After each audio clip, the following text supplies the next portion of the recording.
All right, what's going on, guys? Today I'm going to be looking at some value plays for the week, and I got about 4 or 5 guys below 3,500 in that range that I picked out to try and give you some salary relief, as well as some higher price guys who I think they're going to give you value based on them being underpriced. So we'll get into that right now on Draftkings. If you could look here, we're going to start just with the QBs. I'm going to go right down the line, and I'm going to pick out those value plays that I have for you. Before we get into it, I appreciate it if you've liked some of these videos already. If you're already subscribing, that's awesome. If you could hit this one with a like. I want to try and get to 25 to 50 likes on this video. That'd be incredible, honestly. Sounds like a small number, but it'd be huge for me. And if you haven't subscribed, subscribe right now, and that'd be a great time as well. I mean, I put this content out there, values, first look lineups, the showdown slates. Going to get into NBA. I haven't had a lot of experience with that. Mostly football, but I want to get into the NBA side. You can get that daily, every single day instead of just 3 days a week with the football side. But like I said, if you could hit it with a like, ask any comments or questions. The more questions I get in the comments, I've had a few already, I'll do a question show around that, a Q&A each week if I can get up to that. But for right now, we'll get back to the value. I appreciate any of the likes, comments, and subscribes you guys can do for me. So thank you. But just getting into it right now, basically what we're going to look at is quarterbacks first. So the guy who's a chalk this week all across the board is Jameis Winston. He's probably going to be the highest owned quarterback because he's going up against Atlanta's defense, and he's in a dome, so he's no different there weather-wise. He feels fine his whole career in Florida, and basically he just has the weapons. He has O.J. Howard, who looks like he's going to be playing now, Cameron Brate out there. He's got 3 to 4 receivers deep, and I'll get into some of those receivers. And Atlanta's just depleted, right? He doesn't have a lot of support at running back. They're going to give Ronald Jones the ball a little bit, but he's just going to be throwing the ball. And the highest total of the week so far, it's getting closer to 60 points now. It's come up a few points, so the sharp money and the money is actually going to be on the over, so that's good to see as well to play players in those games. This is a guy for cash game lineups, and I'll kind of tell you whether I want you to put them in the cash or tournament based on how risky they're going to be. This is a guy who's going to be in cash and tournament lineups, probably the highest owned. I like him more in cash. I like him in tournaments too, just because of that price. He's only at 5,800, right? Only one game. It's a small sample size to judge him off just to this 8.5 points. He looked terrible coming in relief for Ryan Fitzpatrick, but I think he's going to right the ship this week against Atlanta. So that's just Jameis Winston, the chalk. Had to say him. I mean, he's a value play for sure based on his price. Should definitely be in the 6K range. Writing down here just a little bit, another guy. So Russell Wilson. Russell Wilson last week was priced at 5,100, where Derek Carr is this week. He's going up against Oakland this week. And last week, a lot of people played him a lot more than are probably going to play him this week at least. He was probably only 2 to 4% owned in the Millie Maker. And he didn't do too bad. He got you 20 points. They're just not throwing the ball a lot. He only threw the ball 21 times, 26, 26, 36, 33. I mean, he's not throwing the ball at all. But this week against Oakland, Oakland is in last place in rushing. That's rushing the passer, which causes turnovers, which is Seattle's big problem with their line.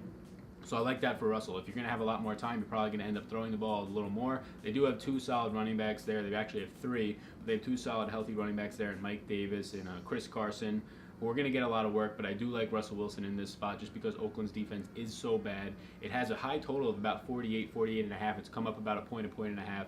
So the sharp money in Vegas is on that to go over. They like a lot of points there. And I like Russell Wilson if he has time in the pocket just to hit some passes to Baldwin, to Tyler Lockett, and we'll get into those receivers in a second. So Russell Wilson's my second value play of the week. Going down just a little bit more here, right in this section, is just going to go with Case Keenum. So Case Keenum's also a value play. I don't see Case Keenum starting for this team in 4 weeks from now. I think they're going to put in Chad Kelly, and I'd like to actually see Chad Kelly play. But as of right now, going up against the Los Angeles Rams, the Rams have allowed 28 points per game in the last 3 games. On average, 28 points per game. They're feeling it without Talib there. I like Case Keenum to throw the ball around. I mean, I know he's got Royce Freeman. I know he's got Phillip Lindsay. Royce Freeman I actually do like a good amount, but they're just not giving him the right amount of opportunities, and that's going to benefit the passing game. This is a game where if they want to win as 7-point underdogs at home, they're going to have to throw the ball, right? So I like QBs that are underdogs at home, maybe not by 7 points by that much, but it does say that he's going to have a lot of passing attempts. He had 50 passing attempts in the last game against the Jets when they were trailing. I'd like to see that number again. I love Emmanuel Sanders and Demaryius Thomas this week. I'm going to get into that. And I just like Keenum in this situation because of his value at the $5,500 price. And then the last quarterback at this spot at $5,500 exactly is Baker Mayfield. This is a guy I'm building a lot of tournament lineups around. There's just something about 4-year starters. So when 4-year starters are coming out of college, you have like Tom Brady, Baker Mayfield. You know, they're just so much more composed, and they don't have those jitters where they're throwing a lot of interceptions. It might be, I know he has 3 here. They're making terrible plays with the ball. Baker came in his first start in that half. Everybody saw it on Thursday Night Football. Looked excellent. He's played pretty decent. He should have 3 wins for that team right now. They blew the game against Oakland. They eked out a win against a pretty good Baltimore team. I like Baker Mayfield this week. He's going up against the Chargers without Joey Bosa. They're pretty putrid. The Chargers are allowing the 5th most big plays on the year. That's something that I should get back to for that Seattle and Oakland game. Seattle and Oakland, each of them are in the top 5, Oakland's in the top 5 for allowing the biggest plays per year, and that's 20 plus yards, with Seattle being number 6. So they're both right there. They're in the top 6 at allowing the most big plays in the year, and they're each in the top 5. It's a number 1 matchup this week, giving up or averaging the most big plays. So on offense, they're both creating big plays of 20 plus yards, and on defense, they're just giving them up. So that's why those points are going to be at a premium there. Just getting back to Baker, I just like the weapons that he has there. They built a good team around him with Landry. He did have Gordon, who's gone now. I love Callaway in this situation, and I just like it against playing at home against the Chargers, who it's going to be most likely. It doesn't have a high total, but I do see this one having the potential to be a sneaky shootout. Like Baker Mayfield at his price, and also when you're stacking him with people like either Landry, if you want to pay up to 6,600, or go down to Callaway or some other guys that I'll talk about, you're getting a cheap stack, so you can buy up for those other running backs, those other receivers in some of those higher total games that have a higher tag on them. So that's who I'm liking at quarterback this week. From a value perspective, and honestly, I buy value quarterbacks for my cash lineups and also for my tournament lineups. I think the most value is at your running back and wide receiver positions, specifically at running back, getting up to the guys who are going to do great. So I'm not going to be paying up for Matt Ryan this week, Big Ben, Kirk Cousins, especially Big Ben on the road. I might be paying up for Deshaun Watson. He's not really a value play this week. I mentioned him in my first look. Definitely going to be considering him, probably might play him in my number 1 cash lineup. I'm going to come out with that later on, discuss that, especially he has to be healthy, of course. But I just love his potential at home against Buffalo. Buffalo does have a good pass rush, so that's concerning, but the Texans have been able to keep Watson upright. I know he runs around, but that's a totally different story. And him running around gets you those floor points. So not necessarily a value, but just another guy that I'd like to point out. Getting into running back now, I'm going to hit on a few values, and the first one's going to be this guy at the cheapest spot possible. So we want to monitor Devontae Freeman. It said that he's in doubt now. He has some injury that he's dealing with. And Ito Smith, when Devontae Freeman was out in his last game, was getting a 40-60 split with Tevin Coleman. And they said they want to get Ito Smith the ball. Even with Devontae in, they want a 40-40-20 split or around there. So they obviously love this kid. He's produced well in limited touches. He had 10 touches in the last week that Devontae wasn't there. That's when he got kind of like his 40% snap share. It was closer to a 50-50 with Tevin Coleman. They're using him in the red zone. He's got 2 touchdowns on the ground this year so far. And they're just using him more in the red zone. I remember I was playing Tevin Coleman 2 weeks ago, when Freeman was out, and Ito Smith was getting work in the red zone the whole time. It was frustrating to see, but they love this kid. And at 3,100, it surprises me that he is the minimum price, especially when they said he's going to get at least 20% of the workload in a high-scoring game, the highest-scoring game. So if you want to get exposure to this game and pay a little bit, and I'll show you another guy you can do that with soon, Ito Smith's a great value to build that lineup around. I see a guy who's going to be getting 10 touches in this game if Freeman's out, and he can get 50 yards and a touchdown like that, maybe 3 catches. He's a special talent for sure. So Ito Smith's the first guy that I'm definitely looking at there. I'm looking into my notes right now. Just the second running backs that I wanted to look at value-wise. And this one's going to be the chalk as well. So David Johnson's going to be the chalk this week. I think he's a value price-wise, right? Because he's going to get the most touches. He's got 5,900. He's going to get all the touches on his team most likely. But the thing that worries me here, and the thing that's halting me from playing him in so many lineups, is the fact that he's going up against Minnesota on the road and they're 10-point dogs. If you get down by 10, maybe David Johnson's catching some balls, so you're going to get up to value there. It's very easily for him to hit value at 5,900. It just scares me that he might only get in this 12 to 9 to 13 touch range early in the game, and then not get anything in the second half if they're down 2-3 scores. I don't think Arizona's a terrible team. I think Minnesota's defense is susceptible. So I think that spread of around 9.5, 10 points might be a little wide. It might be closer to maybe 7 points. But with Minnesota at home, running back on the road, David Johnson's a special talent. I'll play him in some lineups. It does scare me, though. But at 5,900, he could hit value easily. And if he has a ceiling, his ceiling is high. It's probably one of the highest ones on this slate with Todd Gurley at running back. You're getting him for almost half the price as Todd Gurley with the same exact ceiling. He can go off for 30 points any week, David Johnson. You give him the ball, he could break it for 80 yards and a touchdown just like that, whether it's in the air or on the ground. So David Johnson's definitely a value play this week. I'll give you one more value play, and it's a very similar situation as David Johnson, and it's LeSean McCoy on the road. Huge underdogs, 9 to 10 points. I don't like to play running backs in these situations, but these guys are both veterans with high floors, and they're getting the touches. So it's sort of a one-off for me. I probably play more David Johnson than LeSean McCoy, just because I like David Johnson's matchup better in the air, coming out of the backfield, catching the ball, and I like his overall offense better. Josh Rosen over Josh Allen is something that I like, and I also like Josh Rosen's weapons out there through the air, as opposed to Buffalo's, which there's really non-existence with Zay Jones and Kelvin Benjamin. But McCoy last week, I played him a lot, and I was really hoping he'd either get me a touchdown or he'd hit the 100-yard bonus. He got really close, but he got 26 touches last week. They said they were going to get him the ball more. He's finally feeling healthy. It was a close game. It was one that they wanted to buzzer, so it stayed close. They got him more touches. I think against Houston, he'll get a lot of work, probably in the 20-touch range. But again, if they're down by 10 or 15 or 20 in the second half, he's not going to get a lot of carries. He might get like 4 or 5 extra catches there, and then it's all up to how much he can get you in the air. But at 5,500, what does he have to do? He has to get you 17 points for you to feel comfortable about it, and then even that, he's probably exceeding value. So at 5,500, probably closer to 14 points, and you're feeling good about starting him. So those are 3 running backs, finishing with McCoy and David Johnson. Similar situations, right? Proven veterans with a high floor, or a higher ceiling, a pretty safe floor, but a very high ceiling. But they're on the road and they have a huge spread. They're huge underdogs, something you don't want to do a lot of. You're playing with fire if you do that often, but at their prices, it's worth a flyer in tournaments. David Johnson more so in cash than LeSean McCoy. So this next part is where I wanted to get to, because I have a ton of value receivers, and most of them are below that $3,200 range, or a few, at least 3 of them I believe are below that $3,200 range or below. And I'm going to get into them right now real quickly for you. So the first guy trying to gain more exposure to this game, Adam Humphries. So Adam Humphries, with Jameis Winston in his past 2 to 3 years, with Jameis Winston starting, Adam Humphries has gotten tons of looks. I think he's averaged somewhere between 5 targets a game with Jameis there. I know Chris Godwin, this is only his second year, he's emerging now, but he's only playing on 50% of the snaps. I'm a Penn State guy, I love Godwin. He never had drops here, but he's having drop problems in the NFL right now. Dropped a touchdown on that Sunday night game against Pittsburgh. Or it might have been Monday night game, whatever the primetime game. He dropped a touchdown there, dropped another ball.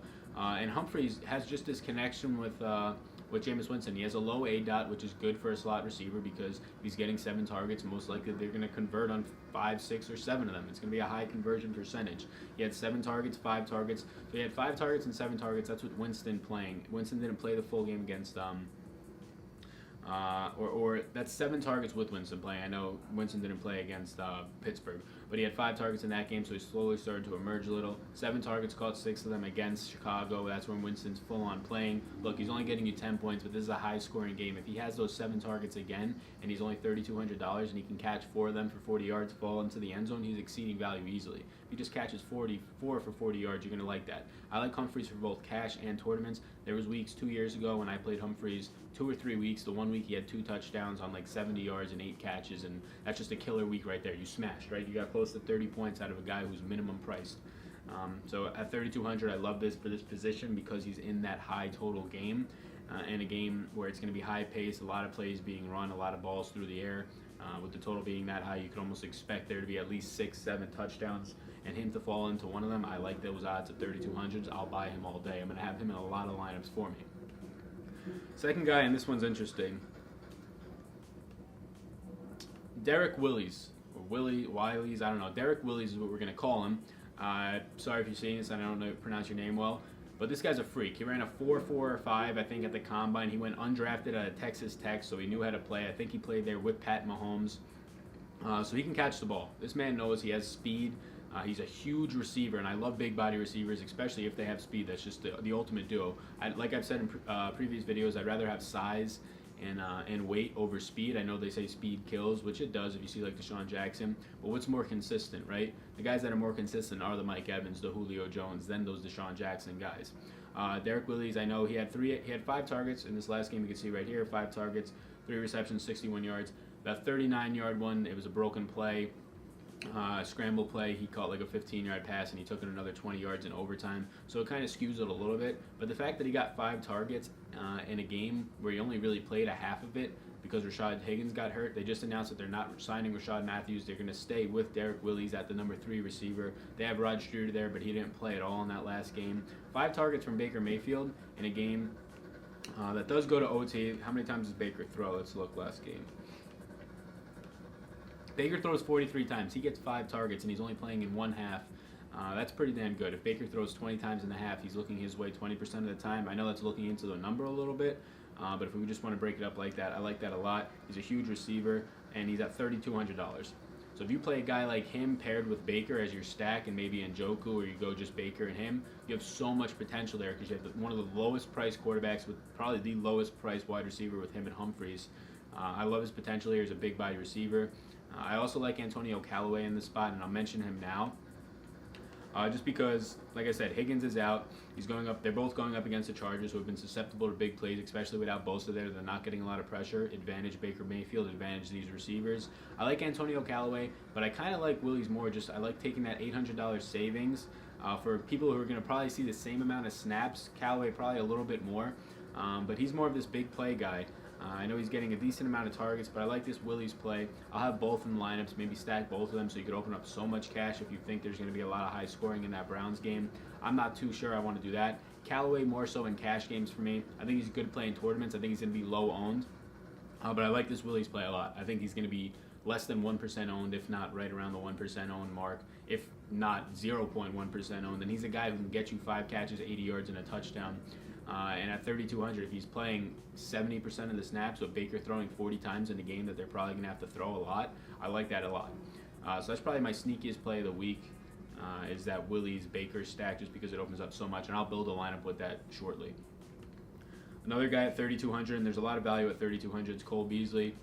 I think Dak is having a rough year, obviously, and I think he's a great quarterback. He doesn't have the weapons, but he's missing guys who are wide open. Beasley came out, Allen Hurns came out, they started to chat a little bit, and they're just saying, hey, one of us is open every single play, and you're just not hitting us. Allen Hurns just dropped a couple of balls. Beasley is so reliable. They need to target him more. They need to get the ball in his hands more. He's so shifty. I don't buy that he's not open. I think Dak's just not seeing him. At 3,200, he's a good buy. Terrible matchup against Jacksonville, but he'll be in the slot so he can move around a little bit. It's harder to guard these shifty slot receivers like Humphries, like Beasley. So I can see his upside here. I just don't like these Dallas pass catchers at all in this situation. So I'm probably going to avoid Beasley, but at 3,200, if you like him more over Humphries and you like him more over Willis and you're trying to save, or Willies, and you're trying to save money down at this spot, you have a veteran who knows how to catch the ball and he can find the nose in the end zone.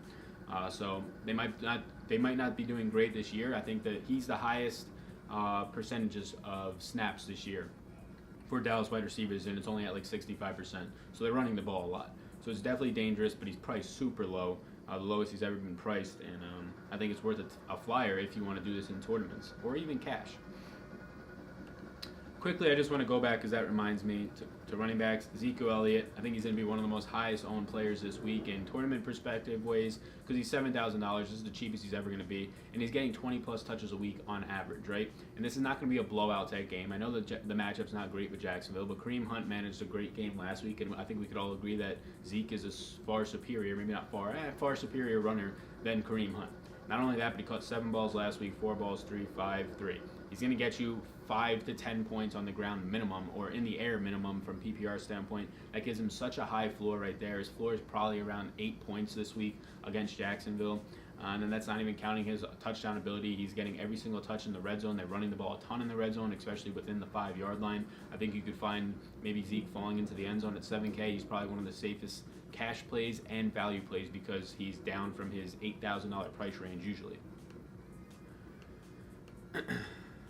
And then I just want to touch on 2 pairs of wide receivers.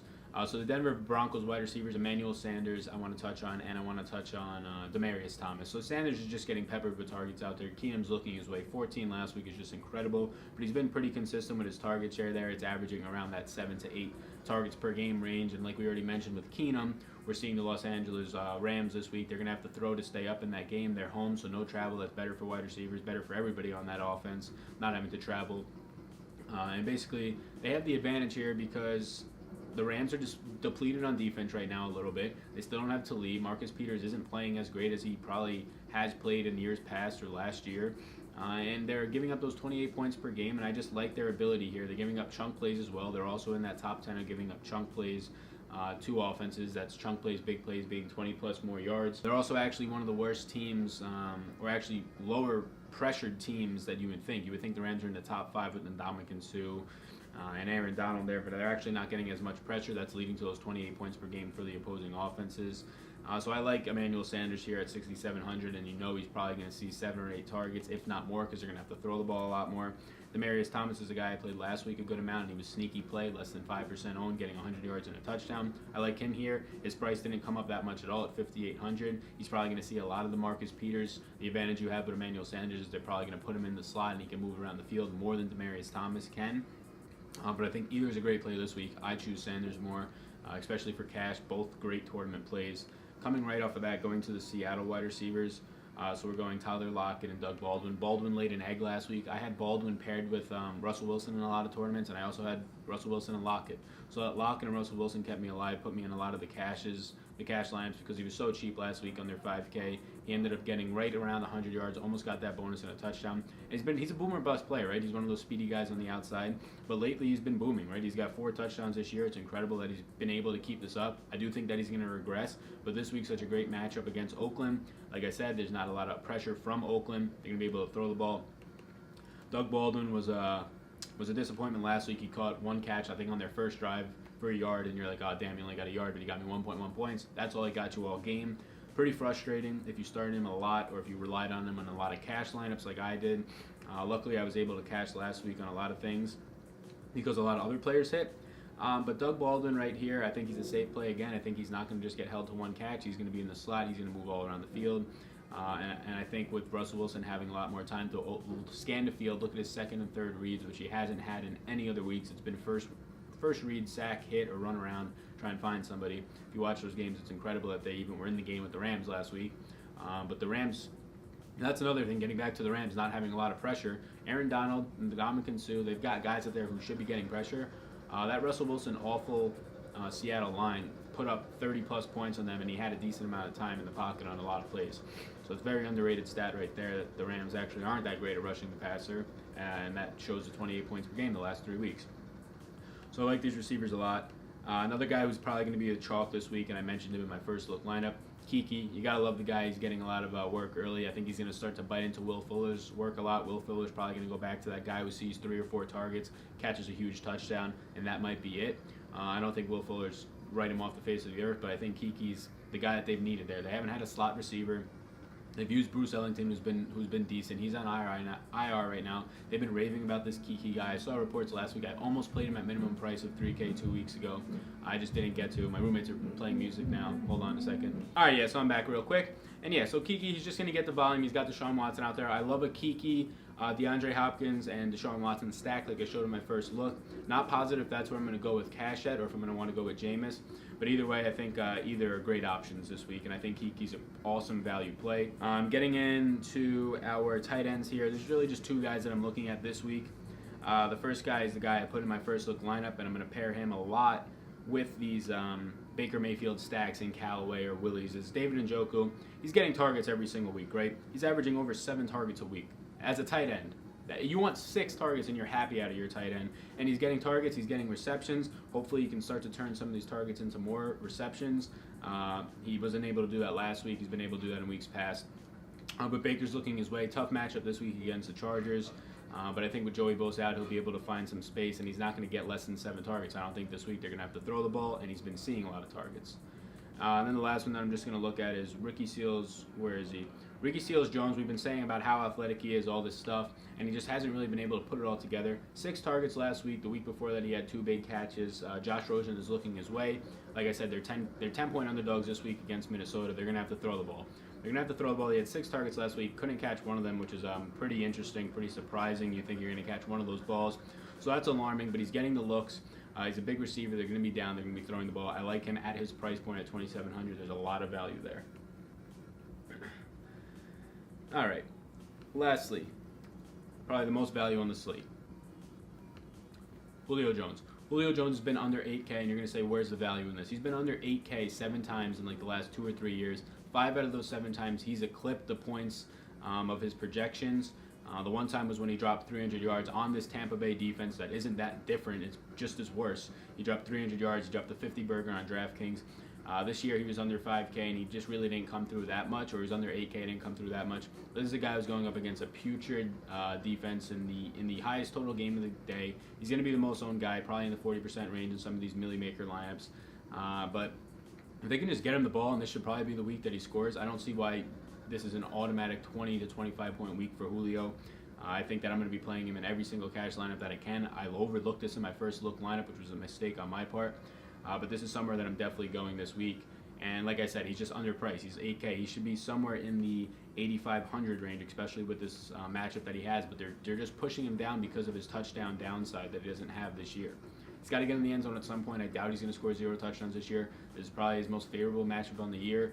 The second time that you play the same defense, yeah, it's still going to be a good matchup, but it gets worse, especially in divisional games. You're going to say, when else do you play a team twice? And that's just in the postseason. If you run into them again, it's really bad for quarterbacks. They scheme better, but it's also bad for receivers and running backs.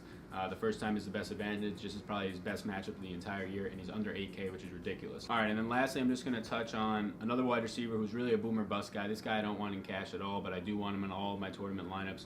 We talked about the Seattle side of the ball. Oakland not getting a lot of pressure, anything like that.